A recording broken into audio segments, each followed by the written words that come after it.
Ao analisar a história do basquete, podemos concluir que esta modalidade foi um esporte criado do zero ou adaptado de outro esporte já existente? Justifique sua resposta. Muito bem, alunos. O basquete ele foi criado do zero e não teve nenhuma grande influência de outros esportes. James Naismith, que foi o criador do basquete, ele precisou usar a criatividade para realizar a seguinte missão: criar um esporte sem grandes contatos físicos que pudesse ser realizado em um ambiente fechado. E James cumpriu muito bem essa missão, criando um dos esportes mais populares de todo o mundo.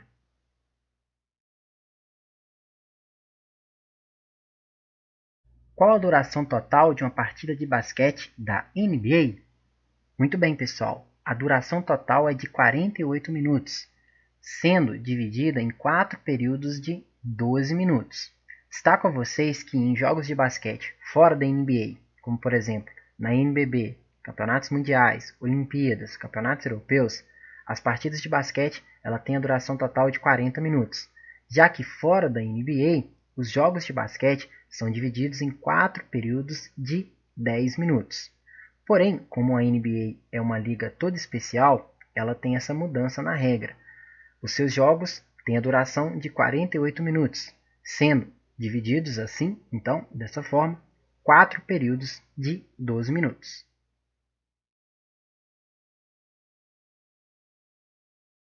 Numa partida de basquete entre Brasil e Argentina, acontecem as seguintes situações de jogo, descritas abaixo.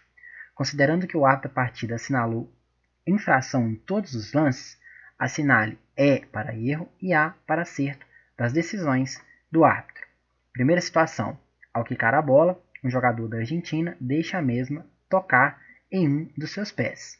Bom, se o árbitro marcou infração nesse lance, ele está errado, já que no basquete, quando a bola ela toca de maneira involuntária nos pés, o jogo segue da mesma maneira. O que não pode ocorrer é um toque voluntário, ou seja, o jogador tocar com os pés na bola por querer. Tudo bem? Segunda situação: ao tentar um arremesso, um jogador do Brasil dá 2 passos segurando a bola antes de arremessá-la na cesta. Se o árbitro marcou uma infração, ele também está errado. No basquete, existe um tipo de arremesso que é chamada bandeja. O atleta, o jogador, ele pode sim dar 2 passos com a bola nas mãos e depois realizar o arremesso. Ok? Terceira situação: um jogador argentino recebe a bola, dá 3 passos quicando a mesma e depois arremessa na cesta. Isso é uma jogada normal. O jogador ele pode receber a bola e dar quantos passos ele quiser, desde que ele esteja quicando a bola, ok? Então, se o árbitro ele marcou nessa situação de infração, ele também está errado.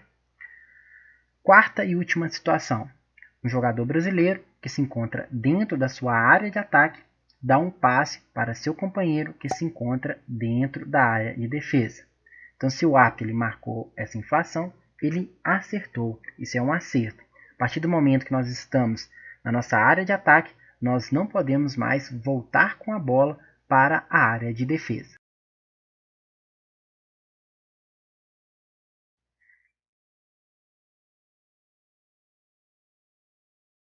Identifique as peças de xadrez abaixo e descreva como cada um se movimenta. Então vamos começar pelo peão. O peão só se movimenta para frente, sendo a única peça que não se move para trás. No primeiro lance de cada peão, ele pode avançar uma ou 2 casas. A partir do segundo lance de cada peão, ele irá movimentar-se apenas uma casa. Torre. A torre se movimenta para frente, para trás, para a direita e para a esquerda, quantas casas quiser, mas não pode pular nenhuma outra peça. Cavalo. O cavalo é a única peça do xadrez que pode pular outras peças. O cavalo tem um movimento especial que parece a letra L. Bispo. O bispo se movimenta na diagonal, mantendo-se sempre nas casas da mesma cor, que se encontrava no início do jogo, podendo ir para frente e para trás, quantas casas quiser, mas não pode pular nenhuma outra peça. Rainha. A rainha, também conhecida como dama, é a peça mais poderosa do xadrez.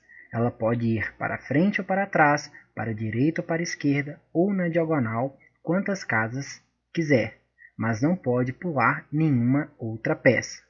E por fim, o rei. O rei movimenta-se apenas uma casa em qualquer direção.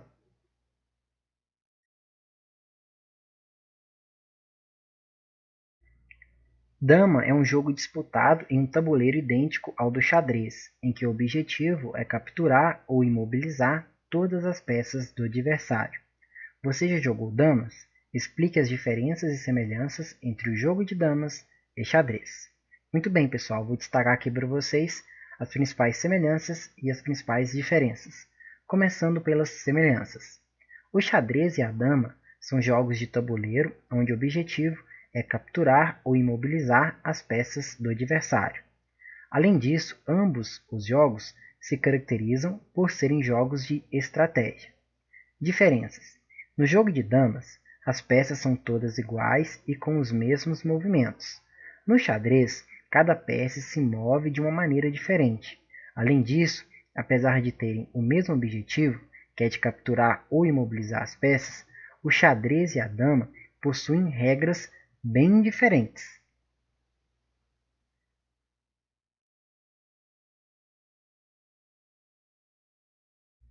Assinale a alternativa correta em relação às peças do xadrez. Letra A. A rainha é considerada a peça mais valiosa e importante, por fazer tanto os movimentos das torres quanto os movimentos dos bispos, ou seja, na diagonal em linha reta. Bom, pessoal, a letra A está correta. Vamos então analisar as outras para ver se a gente encontra algum erro. Letra B. O cavalo e a torre são as únicas peças que têm a permissão para soltar outras peças durante uma movimentação ou um ataque. Na verdade, pessoal, só o cavalo pode soltar as outras peças. Então a letra B está incorreta. Letra C. Os peões se movimentam apenas uma casa para frente e podem capturar as peças adversárias se movimentando para os lados, esquerdo ou direito. Letra C também está incorreta. Na verdade, os peões, na primeira mexida, eles podem movimentar duas casas, e eles só podem capturar na diagonal. Letra D. Os bispos se movimentam apenas em diagonal e quantas casas quiserem, assim como o rei, que pode se movimentar apenas em diagonal, porém em uma casa por jogada. A letra D também está incorreta. O rei ele pode movimentar em qualquer direção, ok? Então, letra D está errada também. Dessa forma, a alternativa correta é a letra A.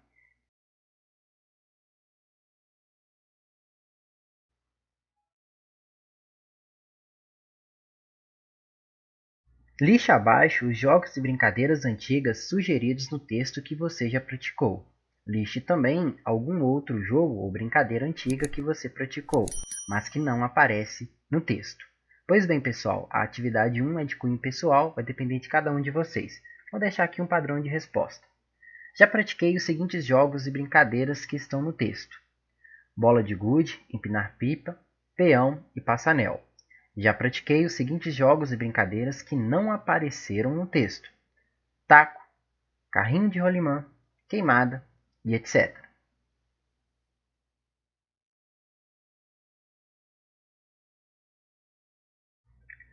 Assinale com X os jogos e brincadeiras antigas que ainda são muito populares e praticados até os dias de hoje. Muito bem, pessoal. Essa atividade ela vai depender da região de cada um de vocês. Eu vou elencar aqui os principais jogos e brincadeiras antigas que ainda são muito populares na minha região. Porém, isso pode variar de região para região. Tudo bem?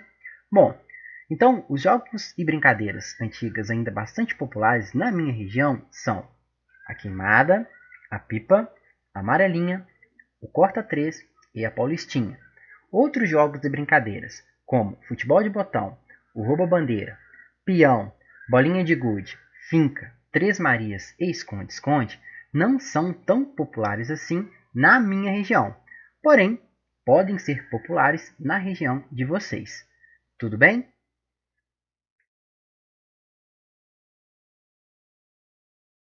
Sabendo que as crianças e adolescentes de antigamente também se alimentavam de comidas calóricas e pouco saudáveis, explique como a forma de brincar e jogar pode ter influenciado o aumento exponencial da obesidade de crianças e adolescentes da geração atual.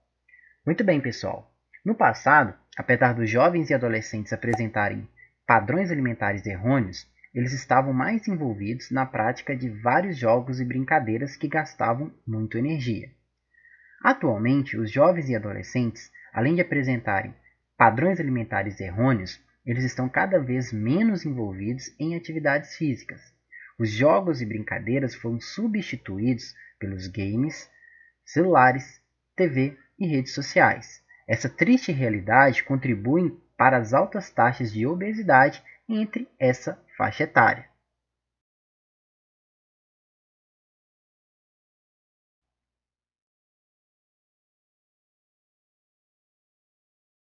O texto faz uma pequena citação ao inciso 4º do artigo 217 da Constituição Federal. Vejamos o que está escrito na íntegra nesse artigo. Artigo 217. É dever do Estado fomentar práticas desportivas formais e não formais, como direito de cada um. Ao analisar o artigo 217 da Constituição Federal, é possível afirmar que o mesmo está sendo cumprido?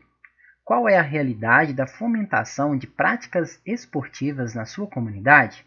Cite 3 medidas que você faria, caso pudesse, para melhorar o acesso às práticas esportivas e fazer com que o artigo 217 fosse cumprido.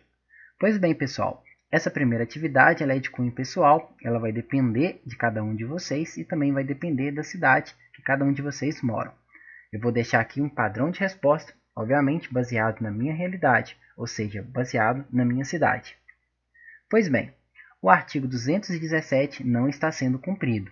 A realidade da fomentação de práticas esportivas na minha comunidade é deprimente. Não há espaço de lazer, as estruturas esportivas estão em péssimo estado, não há investimento algum na educação física escolar e praticamente não existem políticas públicas municipais que fomentem a prática esportiva. Caso eu pudesse, eu iria fazer as 3 seguintes medidas para poder melhorar o acesso às práticas esportivas. Primeira medida, investiria na construção e ampliação de áreas de lazer. Segunda medida, criaria projetos sociais esportivos. E terceira medida, investiria na educação física escolar.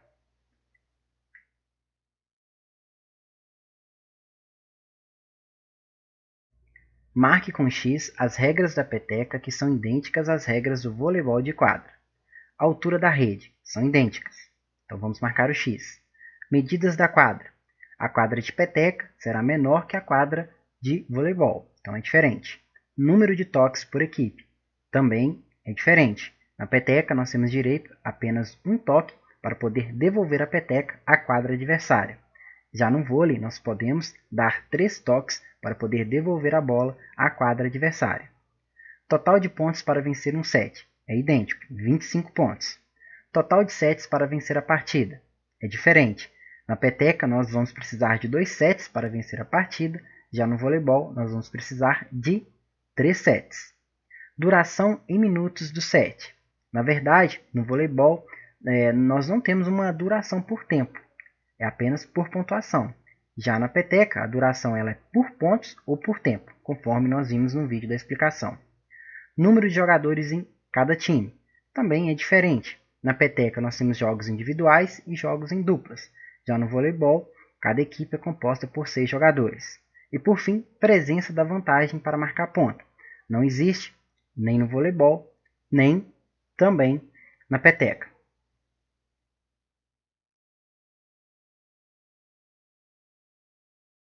Sobre os aspectos históricos da peteca contidos no texto, é correto afirmar: letra A. Era um esporte praticado pelos índios antes mesmo da colonização e com regras bem semelhantes às regras praticadas hoje em dia. Letra A está incorreta. Naquela época a peteca ela não tinha regras. Letra B. Fez sua estreia nos Jogos Olímpicos na edição de Antuérpia, Bélgica, em 1920, causando algumas dúvidas sobre as regras oficiais. Letra B também está incorreta. Isso pois a peteca não é um esporte olímpico. Letra C. Se tornou um esporte na década de 1970, com a criação das regras e disputa de campeonatos nos principais clubes sociais de Belo Horizonte.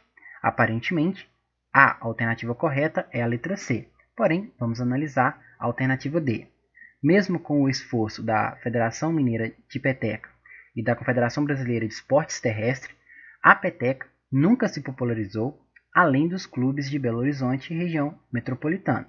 A letra D está incorreta. Na verdade, a peteca ela sim se popularizou e foi muito além dos clubes de Belo Horizonte, inclusive espalhou pelo Brasil inteiro e até mesmo no exterior. Dessa forma, a alternativa correta é a letra C.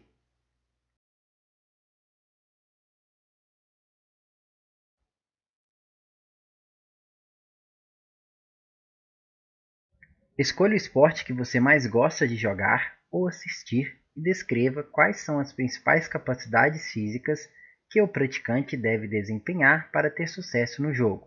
Explique e justifique a sua resposta. Pois bem, pessoal, essa primeira atividade ela vai ser de cunho pessoal, vai depender aí de qual esporte você gosta de assistir ou de jogar. Eu vou deixar aqui o meu padrão de resposta, ok? Pois bem, um esporte que gosto de assistir são as corridas de velocidade no atletismo. Para ter sucesso nessas provas, basicamente os praticantes precisam muito da capacidade física velocidade. Na largada é necessário uma ótima velocidade de reação e após a largada é necessário uma grande velocidade de deslocamento.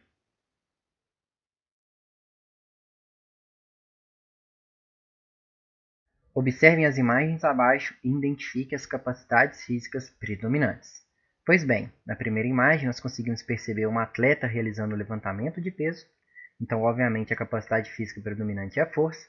Na segunda imagem nós vemos duas pequenas bailarinas se alongando, capacidade física predominante, obviamente a flexibilidade.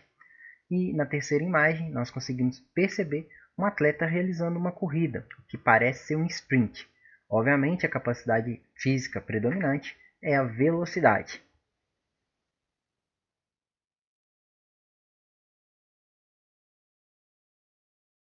Associe o movimento de cada esporte à sua capacidade física predominante. Então, aqui nós temos as 6 principais capacidades físicas: velocidade, flexibilidade, força, resistência, coordenação e agilidade. Eles esqueceram aqui de colocar o equilíbrio. Porém, tudo bem. Vamos então realizar a associação entre essas duas colunas. Drible do futebol. O lateral finge que vai cruzar e corta para dentro da área. Isso caracteriza a agilidade. Defesa de um líbero de voleibol após uma cortada fulminante. Velocidade, já que o líbero ele terá que ter uma grande velocidade de reação para conseguir efetuar a defesa. Sprint final dos corredores para a chegada dos 100 metros rasos. Obviamente, velocidade. Lutador de judô consegue se manter de pé após ser empurrado. Na verdade, a capacidade física que mais iria se aproximar dessa ação seria o equilíbrio, porém o equilíbrio não foi descrito aqui. Então nós vamos colocar força, já que o atleta de judô ele terá que ter muita força para conseguir se manter de pé mesmo após ser empurrado. Jogador de basquete quica a bola sem olhar para a mesma. Coordenação. Defesa de um goleiro de futebol que se estica para buscar uma bola que vai no ângulo da trave. Flexibilidade. Jogador de rugby segurando o adversário para impedir que este continue a deslocar com a posse de bola. Força. Ele vai precisar ter muita força para conseguir interromper o deslocamento do adversário. Soco direto de um lutador de boxe no seu adversário. Velocidade, mais especificamente velocidade dos membros superiores. Capacidade do lutador de boxe de se esquivar do soco desferido. Agilidade. Salto mortal de uma ginasta se apresentando no solo. Coordenação. E por fim, maratonista tentando manter a velocidade nos últimos 2 km de prova. É a resistência.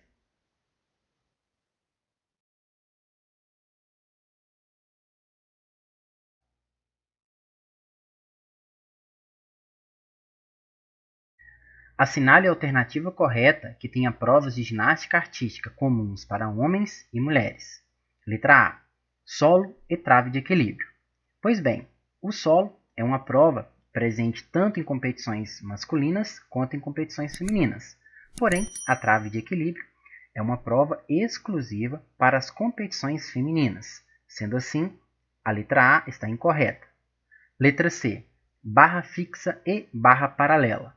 Ambas essas provas fazem parte apenas das competições masculinas. Sendo assim, a letra C também está incorreta. Letra D. Barra fixa e barras assimétricas. Pois bem, a barra fixa faz parte apenas das competições masculinas e as barras assimétricas fazem parte apenas das competições femininas. Sendo assim, a letra D também está incorreta. Dessa forma, pessoal, a alternativa correta é a letra B, o solo e o salto sobre a mesa. Ou seja, essas duas provas estão presentes tanto em competições masculinas quanto femininas. Ok?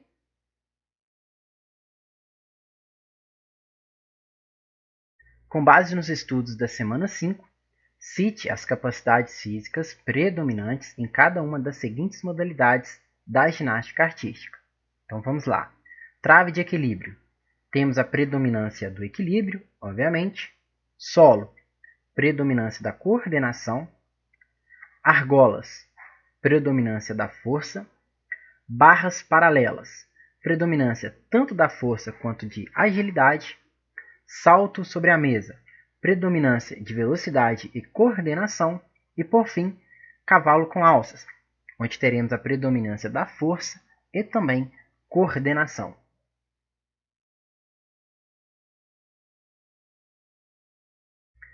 O Brasil tem tradição na ginástica artística?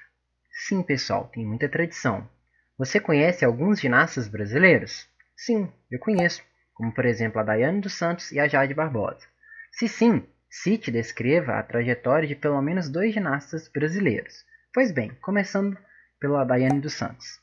Daiane Garcia dos Santos é uma ex-ginasta brasileira que competiu em provas de ginástica artística e que tem 9 medalhas de ouro em etapas de Copa do Mundo. Daiane foi a primeira ginasta brasileira, entre homens e mulheres, a conquistar uma medalha de ouro em uma edição de campeonato mundial. Jade Fernandes Barbosa é uma ginasta brasileira que compete em provas de ginástica artística. Jade é integrante da seleção brasileira permanente de ginástica artística feminina e fez parte da equipe nacional que conquistou a inédita 8ª colocação nos Jogos Olímpicos de Pequim em 2008. Ela também foi medalha de bronze no individual geral do Campeonato Mundial de Ginástica Artística em 2007.